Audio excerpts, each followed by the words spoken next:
सध्या लोकसभेच्या चर्चेवरून जो छत्रपती संभाजीनगरमध्ये खैरे आणि दानवे यांचा जो अंतर्गत वाद सुरू आहे, दोघंही म्हणतात की लोकसभा निवडणूक लढवण्यासाठी इच्छुक आहेत, त्यावरती तुमचं काय मत आहे?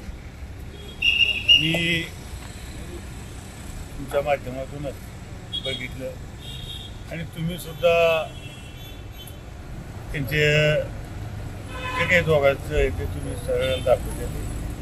मला वाटतं की शेवटपर्यंत हे त्यांचं असंच चालणार आहे आणि निश्चितच तुम्हाला सांगतो दोघांमध्ये शेवटपर्यंत लढाई चालू आहे. तुम्ही पण इच्छा व्यक्त केली भुमरे साहेब? हां, तुम्ही पण इच्छा व्यक्त केली? मी जे शिंदे साहेब आम्हाला आदेश देतील ते आदेश आम्ही पाहणार. आपल्या राम मंदिराच्या घटनावरून पत्रिका दिलेली म्हणून आरोप प्रत्यारोप होतात, कसं बघतं आपल्याकडे? मी या बाबतीत बोलू शकत नाही. मला काही माहिती नाही कोणाला पत्रिका दिल्या कोणाला नाही दिल्या, हे तुमच्या माध्यमातून मी बघितलेलं आहे. पण मला 22 तारीख एक महिना बाकी, ज्यांना मिळाल्या नसत्या त्यांना सुद्धा देण्याचा ते पाठिंबा राहणार.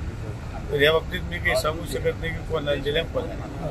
उद्धव ठाकरे यांचं नाव नाही आहे कारण की ती VIP नाही, आता ते VIP नसतील असं देखील सांगायचं. मी काय सांगतो या बाबतीत मी बोलू शकत नाही. मला काही माहिती नाही त्यांचं नाव आहे नाही आहे. माझ्यापर्यंत काही अजून पत्रिका आलेली आल्याने सांगेल.